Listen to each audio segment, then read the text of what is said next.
The air inside the pop-up shop was warm with chatter and the soft rustle of fabric. Maya stood behind a small wooden table, arranging her handmade dresses. The booth was her pride, clean, colorful, and filled with pieces she had worked on for months. Her brand, Sewn from Soul, was printed on a tiny sign hanging from a rack of flowing dresses. A group of young women browsed nearby, one of them holding up a silk-wrapped skirt with a curious smile. Maya stepped forward, her voice gentle. That one's called the F-wrap. Inspired by my mom's heritage, hand-dyed, hand-stitched.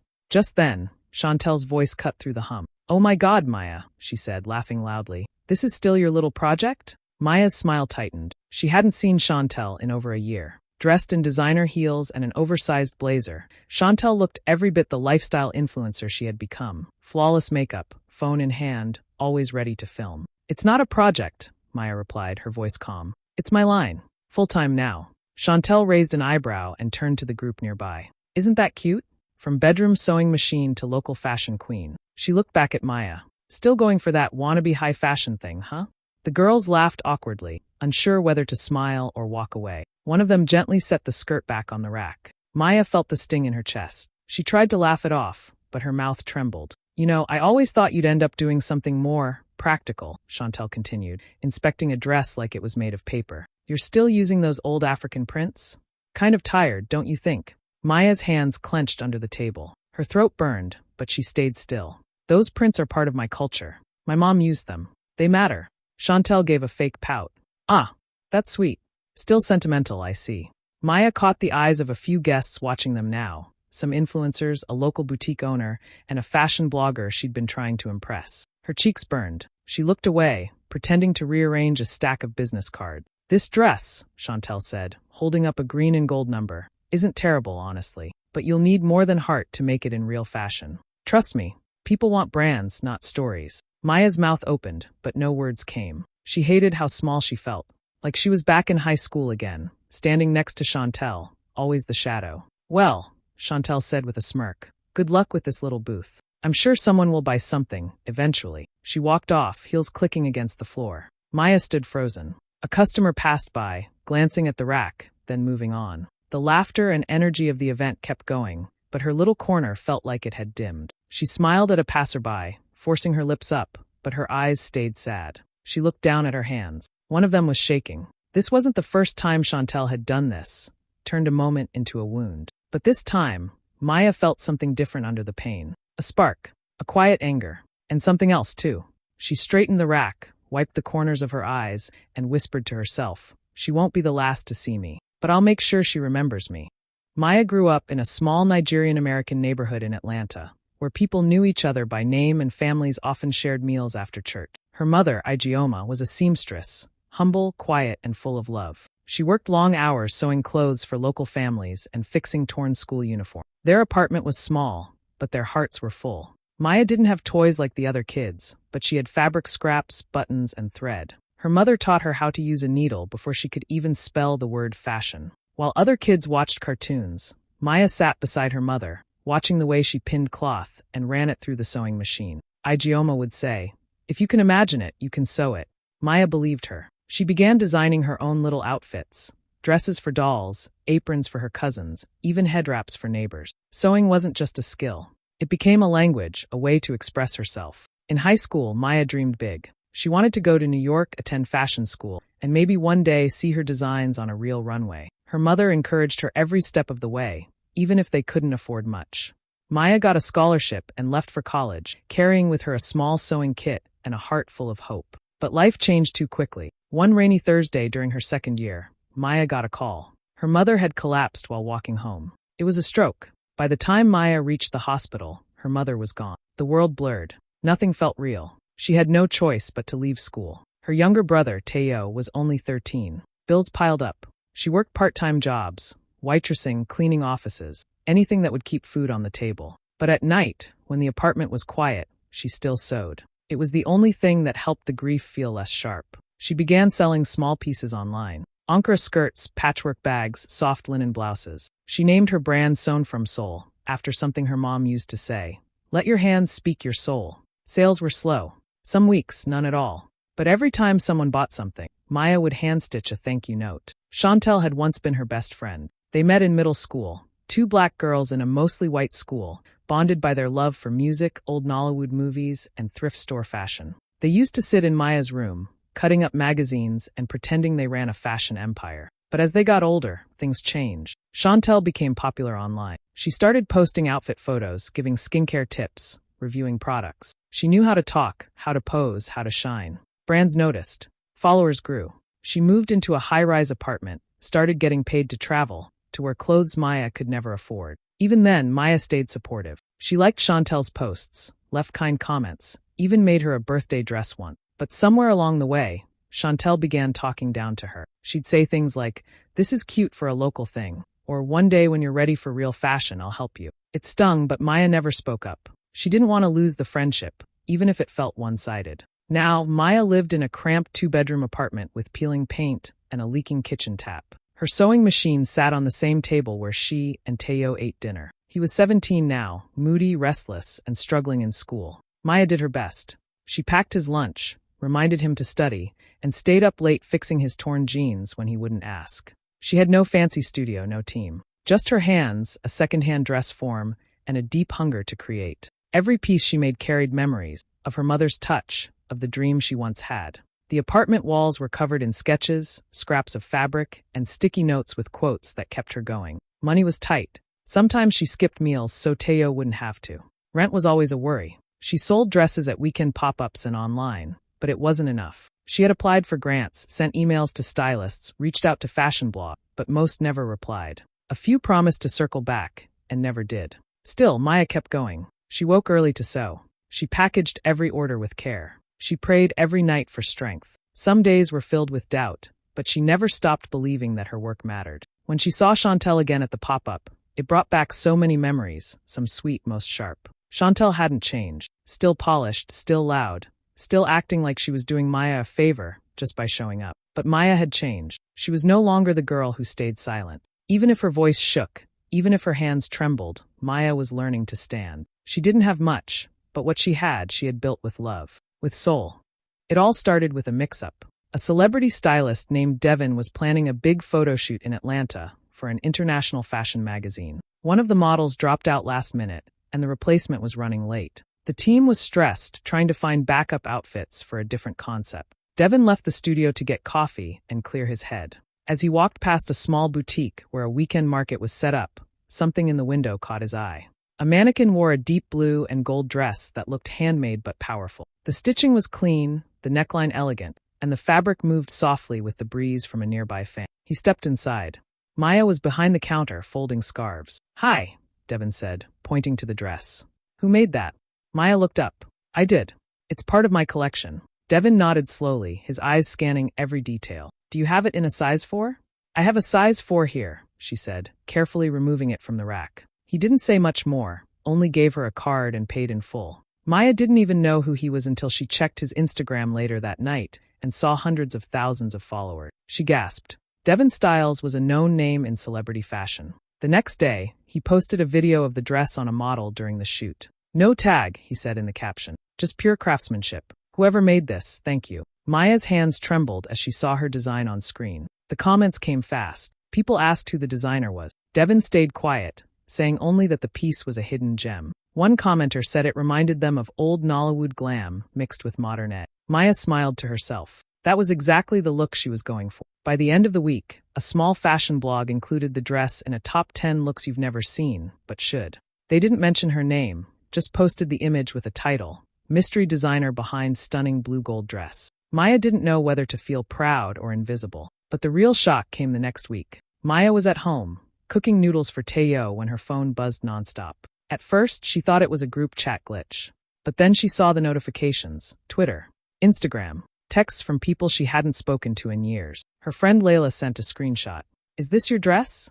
The image was grainy, taken from a video. But there was no mistaking it. The First Lady of the United States was stepping off a plane in Abuja, Nigeria. Cameras flashed. Reporters called her name. And she was wearing Maya's dress. Maya dropped the spoon she was holding. Her mouth opened, but no words came out. Teo walked in from his room. "What's wrong?" She turned the phone around. He squinted. "Is that your design?"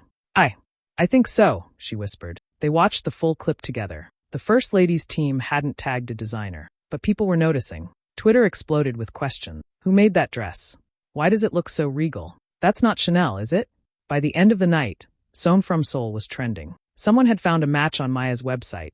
An older photo, slightly different fabric, same cut. Then came the TikToks. A fashion student broke down the design in a viral video, calling it a blend of West African tradition and bold modern tailoring. Maya's phone wouldn't stop ringing. She had hundreds of emails. Orders poured into her tiny online store, crashing the site. Blogs started picking up the story. Unknown Atlanta designer behind viral First Lady dress? Even Devin commented, now revealing her name. Found this at a local pop-up. Designer, Maya Ease. Remember that name. Maya didn't know how the First Lady got the dress. Maybe someone from Devin's team passed it along. Maybe it ended up in a stylist's hands by luck. But none of that mattered now. For the first time, the world had seen her work. And they loved it. Teo watched her closely. You're famous now. She laughed through tears. No, not famous. Just seen. That night, Maya sat on her bed, phone still buzzing beside her, and stared at the photo again. The First Lady's smile. The way the dress flowed in the wind. It looked like it belonged there. Maya whispered to herself, Mom, we made it. Maya's life changed almost overnight. One day, she was sewing in her small living room. The next, her email was flooded with interview requests, brand offers, and collaboration deals. Fashion bloggers were tagging her name in posts. Stylists were asking to feature her in magazines. Some investors even offered to help her expand Sewn from Seoul. Her website was fixed, and the orders kept coming in, more than she ever imagined. But along with the excitement came pressure. She barely slept. Every morning started with calls and ended with her sewing late into the night. She didn't have a team. She couldn't afford an assistant. Maya was doing everything alone, replying to emails, making dresses, packaging orders, updating her website. She tried to stay calm, but the stress showed in her eyes. Her hands ached, her head pounded, and sometimes she forgot to eat. One afternoon, while she was cutting fabric, her phone lit up with a familiar name. Chantel. Maya stared at the screen. After everything that had happened at the pop-up, she hadn't expected Chantel to reach out. But curiosity got the better of her. She picked up. Hey girl, Chantel's voice came through, smooth and cheerful, like nothing had ever gone wrong. Look at you. You're killing it. Maya stayed silent for a moment. Thanks. I mean it, Chantel went on. I knew you had it in you. I was just telling someone last week. Maya's always been a fashion genius. Maya felt a mix of emotions. Was this real? Or just fake support now that she was getting attention? Chantel continued. So listen, I've been thinking. We should do something together. Like a collab. People already link us. Our styles are totally different, but that's what would make it fresh. You get what I'm saying?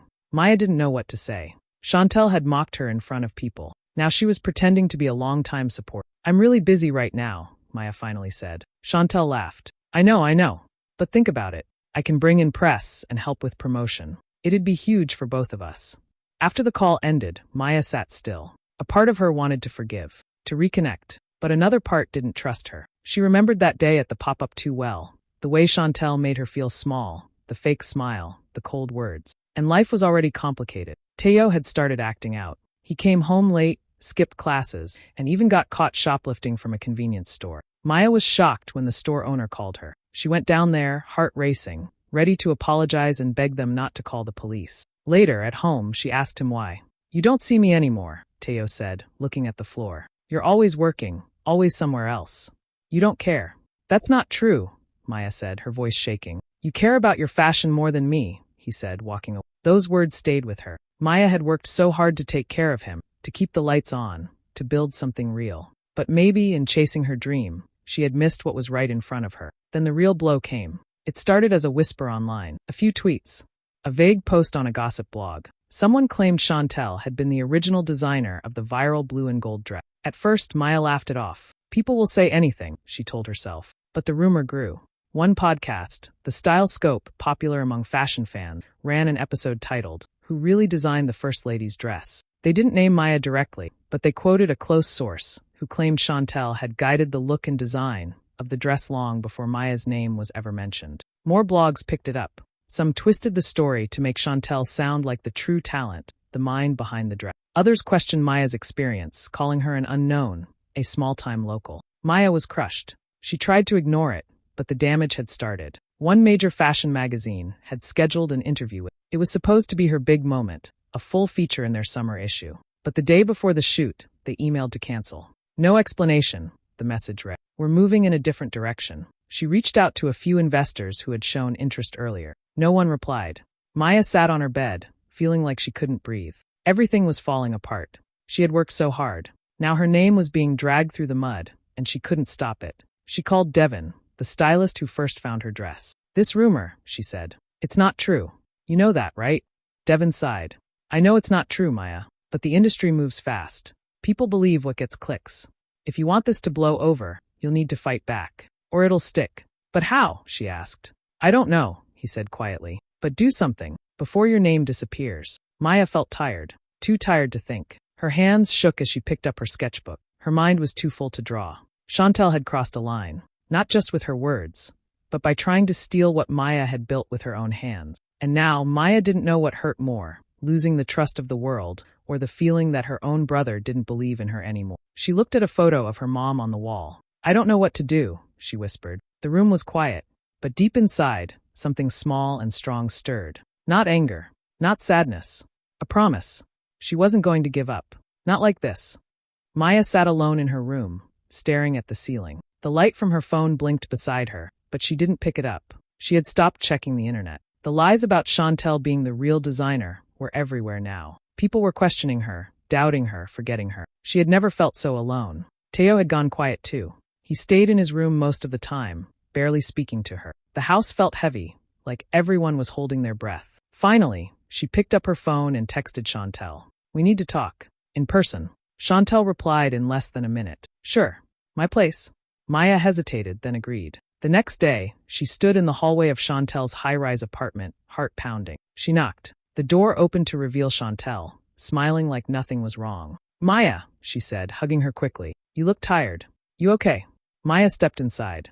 "You know why I'm here." Chantel walked to the kitchen, pouring herself water. "You want tea or something?" "I want to know why you're lying about the dress," Maya said, her voice steady. "You told people it was yours, that you helped me design it." Chantel rolled her eyes. "I never said that exactly, but you let people believe it. You let them write stories. You let them take my name off something I made with my own hand." Chantel turned, her smile gone now. "Why do you always do this? Act like the victim." Maya stared at her. "Excuse me?" Chantel's voice rose. "You've always been the poor little genius. Everyone loves Maya because she's talented and struggling. I've had to work just as hard, branding, networking, growing my following. But nobody ever gives me credit." "I never asked for credit," Maya said softly. "I just wanted to create something real. And I helped you," Chantel snapped. "I gave you exposure. I stood by you even when you were just a girl with thread and dreams. But now that you've blown up, suddenly I'm the enemy?" "You mocked me," Maya said.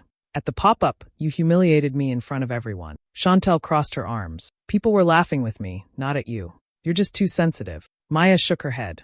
"No, Chantel. You've always needed to be above me. Even now, when I finally get a moment to shine, you try to steal it." The room went quiet. "I'm done," Maya said, turning to leave. Chantel didn't stop her. When Maya got home, she sat down and opened her camera. Her hands were still shaking, but she pressed record. She looked into the lens and began to speak. She talked about her mother, how she worked as a seamstress in a small shop, barely making enough to live, how she taught Maya to sew with love and care, how they dreamed together, even when life was hard. She shared how she had to leave school after her mother died, how she raised her little brother while trying to keep her dream alive, how the blue and gold dress wasn't made for fame, it was made to honor her mother's memory. She told the truth, clearly and calmly. No drama, just facts. She ended the video with a soft voice. "This dress was made from pain, from hope, and from the hands of a girl who never stopped believing she had something to say. I didn't make it to impress anyone. I made it because it's part of who I am." She posted the video on Instagram and Twitter. Then she waited. At first, there were just a few likes. Then comments started coming in. "I believe you. Your story is powerful. Chantel's silence says a lot. You are the true designer, no doubt." The video started getting shared. Other designers reposted it, saying they had faced similar things, people stealing their work, being erased. A famous black fashion designer shared Maya's video with the caption, "Let's uplift the real one." Then something big happened. A fashion intern who had been at the pop-up shop posted a comment on TikTok. "I saw Chantel bullying Maya that day. She laughed at her in front of customers." Maya stood there, quiet, holding back tears. "I'll never forget it." The comment went viral. Next, a blogger found a screenshot of Maya's website from months before the First Lady wore the dress. The exact same design was posted, with a full description. The timestamp proved Maya had created it long before Chantel ever claimed anything. The internet flipped.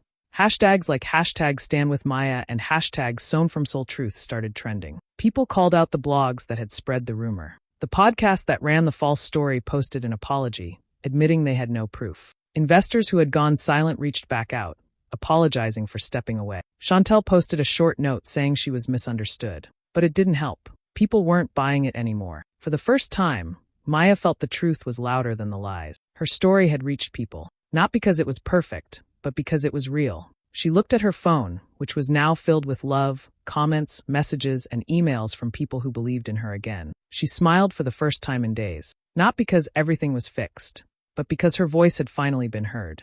Weeks passed. The noise around the dress and the rumors began to quiet down. But this time, Maya's name was still in the spotlight, for the right reasons. People knew her story now. They saw her talent, her hard work, her heart. One morning, Maya opened her inbox and found an email from a Nigerian-American fashion house based in New York. They loved her work, especially how it blended tradition with modern design. They offered her a licensing deal. She would design collections under her name, with their full support and team behind her. Maya read the email 3 times. Then she cried, not from sadness, but from relief. It was a real chance to grow, to create without burning herself out. She signed the deal the next week. With the money she earned, Maya didn't buy a new car or move into a fancy apartment. Instead, she used part of it to start a small scholarship fund in her old neighborhood. It was for girls who wanted to learn fashion, sewing, design, styling, just like she had. She named it after her mom, the Ijeoma Fund. Even one girl getting a chance, she said during a small local event, can change a whole story. Meanwhile, Teo had started therapy. At first, he didn't want to go. He told Maya it was weird, that he wasn't crazy. But after their big fight, she had sat him down and really talked to him. Not as his guardian, just as his sister. I've been trying to be everything, and I forgot to be your sister too, she told him. I'm sorry. Teo looked at her for a long time, then nodded. He agreed to try.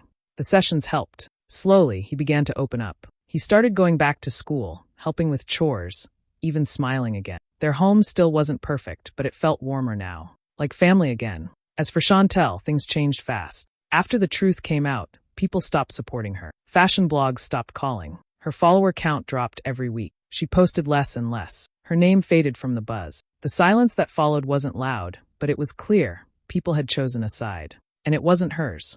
Maya didn't check Chantel's page anymore. She had let go of that chapter. One sunny afternoon, Maya received an invitation in the mail. It was from Lagos Fashion Week, one of the biggest fashion events in Africa. They had seen her designs, her story, and wanted her to show her collection. She stared at the invite, her hands shaking. Her first real runway show. When the day finally came, she stood backstage, watching models line up in her design. Dresses inspired by her mother's old patterns, skirts with colors from her childhood home, sleeves stitched by her own hands. The music started, and the lights came on. People clapped. Some stood.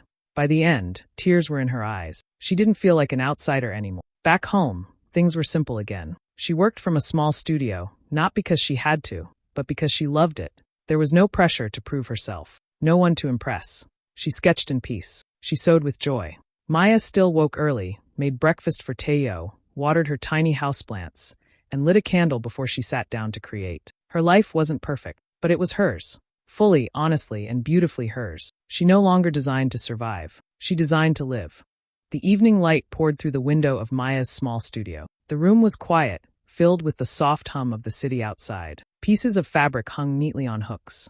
Sketches were pinned to the wall. In the corner, her sewing machine rested after a long day of work. Maya sat on a stool, holding a photo of her mom in both hands. It was a picture from years ago, her mother standing in front of their old apartment, wearing one of the dresses she had made herself. Her smile was calm, proud. Maya traced the edges of the frame with her fingers. The door creaked open. Teo stepped in, holding something behind his back. "You're not working tonight?" he asked. Maya looked up and smiled softly. "Not tonight." He walked over and sat beside her. For a moment, they both just sat in the stillness. Then Teo reached out and handed her a gift. It was a simple black frame. Inside was a printed photo, the image of the First Lady stepping off the plane in Abuja, wearing Maya's blue and gold dress. The wind had caught the hem just right. She looked strong, graceful, powerful. Maya stared at the photo for a long time. Her throat tightened. "She wore it like it was made for her," Teo said quietly. "But you made it for Mom." Maya couldn't speak. Her eyes filled with tears. She reached over and hugged him, holding on tightly. They didn't say anything for a while. No more noise. No more pressure. Just the feeling that everything, every loss, every tear, every sleepless night, had led to this quiet, powerful moment. Maya pulled back, wiping her eyes, then looked at both photos side by side. One of her mother, one of the First Lady. Two different women. One love stitched between them. She smiled. A real, peaceful smile. She was finally seen. Hey besties. Thanks so much for watching till the end. If you loved Maya's story of rising from shame to success, don't forget to like, comment, share, and subscribe for more emotional drama. Up next, her friends invited everyone except her to their girls' trip, so she booked one seat beside. You won't want to miss it. See you in the next one. Bye.